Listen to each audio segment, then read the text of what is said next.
Good morning, good afternoon, good evening to all my blessed beloveds out there. It's Living and Thriving time, and you're watching Living and Thriving with Rusty, and I'm Rusty. Nice to meet you. If you've never watched the show before, it's actually rather new. I host an international radio talk show, as well as I write and I speak, and I'm a single mom, and I live in the Gulf side of Florida. And you can learn all about me at Rustie.info. And that's Rustie.info.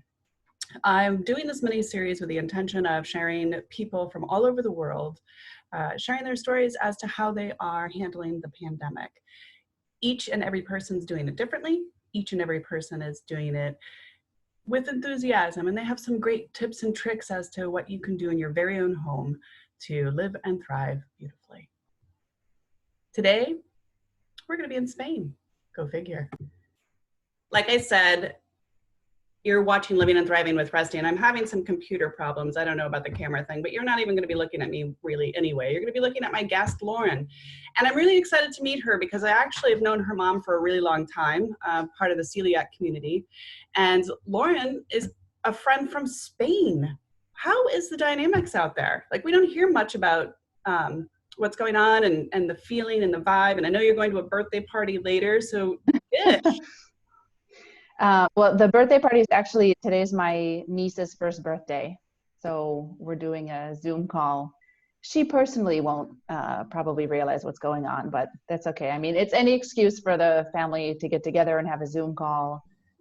We did one for Easter, and then we've had a couple other ones. You know, each time gets a little bit better because people learn how to use Zoom better, and it's not, pressing a lot of buttons and things. And I don't know, the mood here, my husband and I are from Madrid, and we came to his family's beach house near Valencia. So we got out before they did the lockdown, and I think we made a good decision coming here because there's a lot less people. The feeling is just much more relaxed in general. And I don't know, I mean, people are nervous, people are just waiting for this to end, but for the most part, I think they're trying to make the best of a good situation. And I have a lot of students that are in Madrid, and they do things like in the patio area, people play bingo, they sing songs, they clap for each other on birthdays, and they try to do things to make the best of the situation. It sounds like there's a lot of community support that way. Mm-hmm. I think that's wonderful. Yeah. They also do something on the news every night, which I think is nice, where people can send in a video saying hi to another family member. And it's usually something like, Grandma, Grandpa, we miss you. We can't wait to see you. And so, it's a nice way for people to keep in touch with their family members. You are an English teacher out there. So tell us why, how. Most people don't say, hey, I'm going to travel the country or the world teaching English. Woohoo! And Madrid is beautiful. Yeah, well, I came here, I guess the medium story, not the long, not the short, is I came here on vacation when I was 18, and I decided I want to move here. And then I studied abroad in Spain as kind of a practice year to see, could I really live here? And then I came back, and I got a master's degree in teaching, and I came here in 2008 thinking, well, I'll just stay there until my Spanish is perfect, and then one day I can go back to the States and teach Spanish. And I just keep signing up for another year, and it's been 12. Wow, that's so cool. Your mom must miss you, though. Do you get to come and visit her here? Yeah, I come minimum once a year. I've been pretty lucky. I've been able to travel more than often, though, more than before, because my husband travels for work, and he lets me use his points. Oh, that's cool. So then I'm able to go, I can go usually twice a year, and then maybe my mom will come once a year. So it ends up being, 2 or 3 times a year. Aw, your husband's a keeper. Yeah. So what kinds of tips and tricks do you have to kind of stay sane and excited and positive and motivated during this? It's very uncertain what's going on. Nobody really has a clear footing. I think gratitude is one. I've had in the back of my mind that I should start a gratitude journal. And I think in times like these, it's really important to think about that. I mean, My husband and I are lucky that we have this nice place to come to. I'm able to do all of my work online. I'm still in contact with my students the same way as it was before. And for me, I'm thinking maybe this could be a permanent change that might be good for me, is to have my classes online. I'm not commuting. I mean, I know that this is really difficult for a lot of people. And it's difficult for me too in my own way, but for the most part, I'm able to do what I can normally do. And I think, what are the things that I want to incorporate into my life when things go back to normal? And maybe teaching online could be an option for me. This might be the push I needed to do something that makes my day-to-day a lot easier. Well, and it also offers you the opportunity to be much more mobile. I mean, you can definitely Right. travel more and still have that availability for income. And a lot of people are doing that. I think the way this free time or free thinking time that we have now has Mm-hmm. really inspired a kind of recreation of self and a recreation of priorities. I think Mm-hmm. people are really starting to dig in and dig deep as to what they really want in life. I mean, yeah, it's nice to have the car and the house and the fancy things, but in the end game, is that really a value? Right. Right. I think, now we're in a situation where it's really easy in our culture and Western culture in general, and I'm sure in Eastern culture as well, but I don't know as well, that we always compare ourselves to our neighbors. Or we see people on TV and they think, oh, they have a perfect life. Everything they do must be better than what I'm doing. Well, now all of us are inside. Every single person at every level is inside. And what are the things that make you happy? The free time that you have, the way you spend it, the friends that you are able to keep in touch with during this time, your family. I mean, those are the people that are your support system, no matter what. And I think that this is time, we have more time than we had before. I think in the email that I sent you, I said that this is a gift in a way, Mm-hmm. is that we're being given the gift of time. What's the most valuable thing all of us have? Time. And now Well, we're and being, it's so beautiful. It's like a Edgar Allan Poe poem, really. You know, there's mm-hmm, like this darkness, but there's beauty that's coming out of the darkness. And I love that everyone that I've spoken to so far has a different goal or a different mission as to how they're utilizing this time. And you would think that everybody would be pretty much in the same boat, so to speak. mm-hmm, But the way that they're being reflective and introspective, very different. And I think that's mm-hmm. just beautiful. Yeah. In Spain, they have this expression that every person is their own world. Yeah. You say it about students, every student that you have, they have their whole world. And sometimes, we have no idea. I have my own world and it's impossible to know another person's, but, talking to different people, it's not surprising that everybody has a different idea.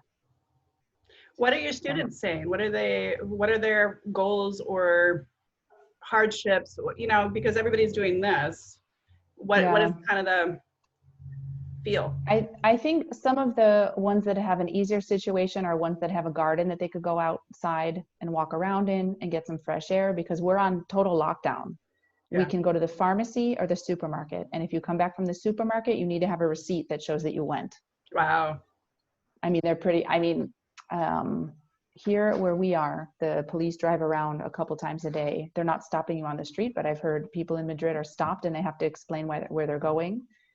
They can stop you in your car and you have to have a special document that says why you're out and about. Um, and so I think for anyone that has a garden or like a backyard that they can go out in makes a big difference. And the ones that aren't, I mean, some of them are people that are alone in their house and they can't go out and they're in a small space. Some of them might not have that much natural light. So I think that's a struggle. And then any of them that have kids are, it's distracting to have to work at home and kids are at home and maybe they don't have a computer for everybody to be connected all the time. Yeah. And so those are some of the struggles, but a lot of them say I'm able to have lunch with my kids. I'm able to have dinner with my kids, where when I'm working, I'm at the office all day. And when I get home, I'm just too tired. Well, they're too tired to really enjoy those times. And now that's a break in their day and their routine is different. I think it's really interesting as I explore the world and have these conversations with people, how authentic people are coming across. I don't mind the kids in the background. I don't mind the natural setting because this is the new world. So acceptance and compassion over circumstances that are out of our control, I think, is huge. And that's why I'm doing this mini series. But I have a lot of people that are like, oh, my dogs and my kids fight all the time, I can't join the show. And I'm going, but that's part of your world and that's okay. And so I think it's really interesting to watch this ideology or this perspective that we've held on to, where you have to have the suit and tie and be perfectly shaved at 5 o'clock, you know, and this routine and the Lamborghini and all of that stuff kind of fizzle. Yeah, I think that's true for a lot of people. I mean, they're not able to take their Lamborghinis anywhere, and they don't need to dress up. And every single person I've talked to has said that they love working from home and they want to try to do it more in the future. And I think that that's been motivating a lot of people too, to think this could be a permanent change and I could get used to this. Well, and I love working from home, but I also like to volunteer and have human contact. Right. I'm a hugger, so this has been really, really hard, like extremely hard, because I'm such a hugger. I believe that our human DNA is surrounded by touch. I think that's really important. And so this is as much as I can do right now, like everybody else. How is that with you? I mean, your brother's in California and your niece's first birthday, yay, happy birthday, is today. And she's probably just gonna be running around being one. Yeah. But how has that been for you, you know, with such a distance? I know your mom's so grateful about having the Zoom time with you guys. What's that like? I think I'm talking to them more actually, because when I go there once or twice a year to visit, we catch up on everything. And now there's just a lot more time to make sure that we check in every day and you see how people are doing, and then having Zoom calls. I mean, maybe, I don't know, I wish my cousins happy birthday when it's their birthday, but you know, making time to have a big call with everybody, I think makes a big difference. And then with my mom, we've started doing video calls. Normally, you know, my normal routine is, you know, maybe I'll go for a walk in the afternoon and I call and I walk around, you know, to get some exercise. And now that we just do it by video, and I think it's more personal, I guess, than just the audio calls that we had before. I love the way the world is shifting, and I think it's shifting for the betterment of everyone. Do you have any other tips and tricks before we wrap up as to what you would recommend or suggest, or what you want to try to do during this time? Because I think we have a few more weeks at this. Yeah. I would say, yeah, just the gratitude is really important, you know, because now all of the superficial things are kind of stripped away and we're able to look at what's really important and, you know, the part of our routines that we really value. I mean, in my case, the one thing that I've added that is a number one priority after I work is I do my exercise every day. And I think just, and I know this isn't the case for a lot of people, but feeling healthy, being able to move, being able to have that time for myself is really helpful. And I think finding some kind of routine or ritual, whether it be meditation or journaling or exercise, maybe there's a certain person that you call every single day or you check in with, you know, to really hang on to those routines and prioritize them. And then when things go back to normal in the future, remember that that was something that got you through that hard time. And that's what's going to be really interesting about this, because eventually this will fade as a memory for most of us. And I wonder what is going to evolve out of it, because I think it's going to be beautiful. But I wonder if we are going to go back to what we considered normal. You know, it's going to be really interesting to watch the evolution progress of this whole situation. Tell me about Spain. What is your favorite food? I have my traveler's brain on today. Like I love traveling, so this is exciting. One thing, I would say the Spanish tortilla. Have you ever had that? It's a potato omelet. No. That's one that's really good. I mean, people think of paella as the national dish, which is what people eat here in Valencia. But it's just a simple, well, with 5 ingredients, the technique is everything. It has potato, egg, onion, olive oil, and salt, and that's it. And there's, you know, infinite tricks that you could do to prepare it. And there was a day I had a friend that came to visit me, and we had a video call and we cooked it together over the phone. Yeah. So I did mine here in Spain and she did hers in Chicago, and then we took pictures and sent them. And you know, now when I eat that, I'll remember that we had that memory during this time as well of making that. But I would say that's one that I really like. You can eat it for breakfast, lunch, dinner, snack. And I absolutely love the fact that you're doing video cooking girl time, which, you know, that is an opportunity that we have taken for granted. So that was really cool. But it sounds like a latke to me. You know, the whole Jewish side of me is like, oh, that's a latke. Do you like, is it like frittata? I guess the closest thing would maybe be frittata, but you don't put it in the oven. Okay. Latke is like a potato pancake, right? Yeah. Yeah. Okay. Yeah. So it makes sense, especially with the geography, how they would have shared ideas as they traveled through, you know. Huh. This one has a lot more egg though. Okay. I can send you a picture later. Yeah, I can. And you know, and another thing is that I think that we've had this technology for a long time, and now people are using it. And it's another thing that's getting us through this time is the connection that you have with the video calls, and I don't know, even being able to connect to Facebook, staying informed constantly, and being able to watch Netflix. You know, that internet is really, there's a good side and a bad side, but I think that we're really seeing the good side to keep us entertained and connected during this time. Well, and I was talking to your mom about that. Her video actually airs in a few minutes. It premieres today. And for our generation, we were the last generation to have the phone that was plugged into the wall, you know, and I was a remote control. I had to go and turn the antenna. We didn't have the technology that we have now. So in you know, going through history, I think about all of the times there were plagues and, you know, the Spanish flu, which is a big popular thing that they're talking about, and reading and researching about that time period and how hard and sad and lonely people must have been in comparison to what we have as an advantage to, you know, stay ahead of the game, so to speak. It's pretty powerful. It's pretty powerful to think that a tool that has been used poorly or taken for granted is now actually lifting people up. I love it. Yeah, that's true. You know, the Spanish flu actually didn't originate in Spain. It's famous for the history behind that is that at the time, you know, it was around World War I, that it was happening everywhere in the world, but people didn't want to publish because they didn't want to decrease morale. But the Spanish newspapers were the only ones that were informing people, so it got dubbed the Spanish flu. Isn't that wild? We're such a complex creature, and I think in a lot of ways we have all these beautiful tools available to us that we never had before.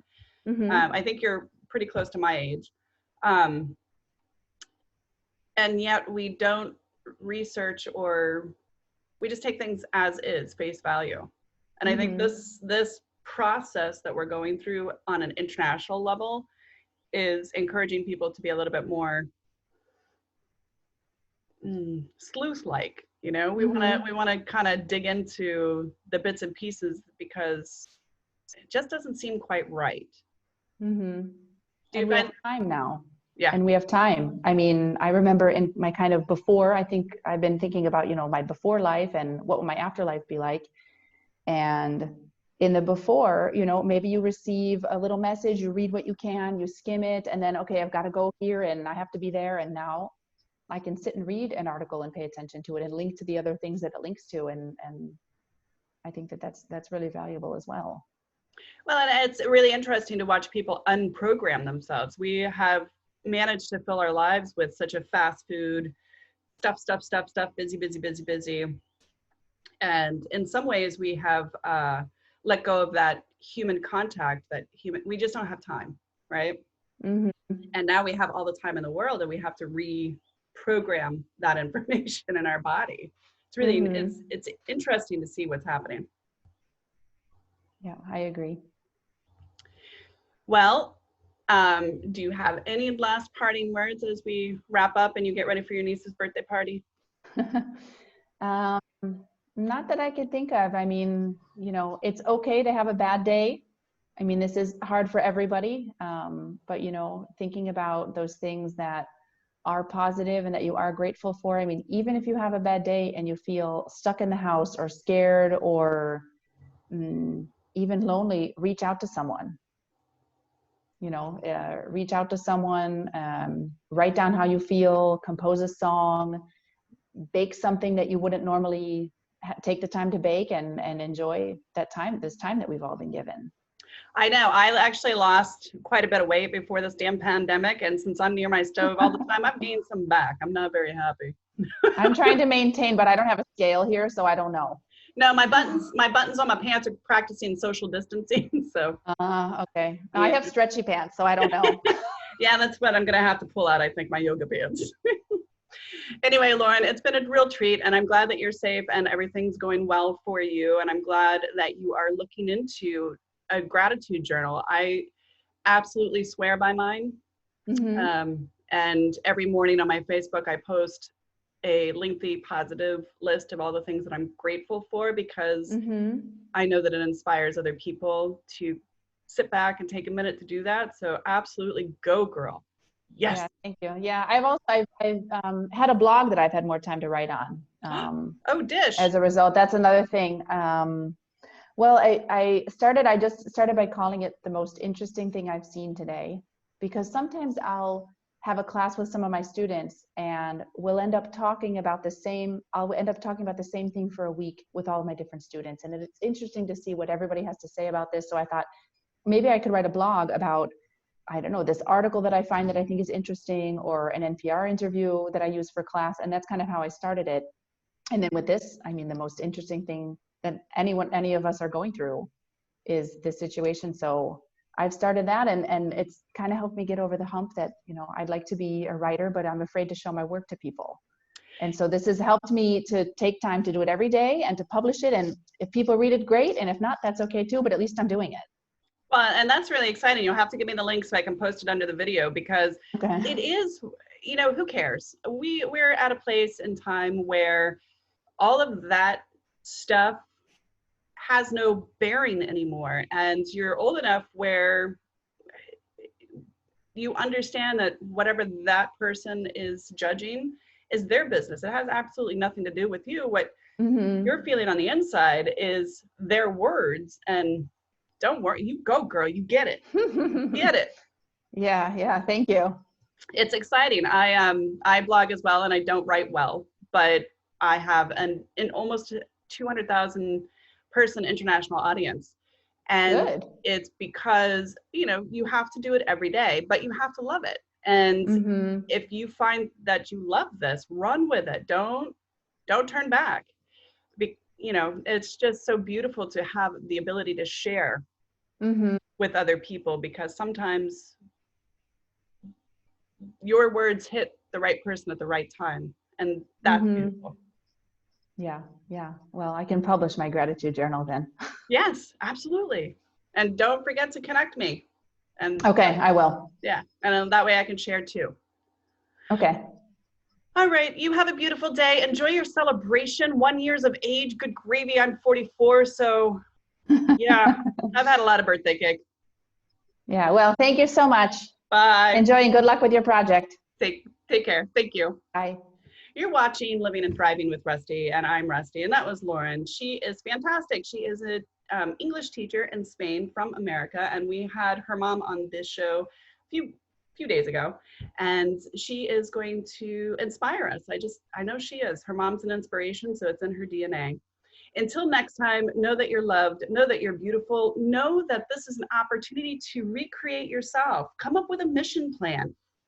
Put a superhero cape on, run around the house with a crown, make sure your back is straight and your chin is up, or all three of them in my case.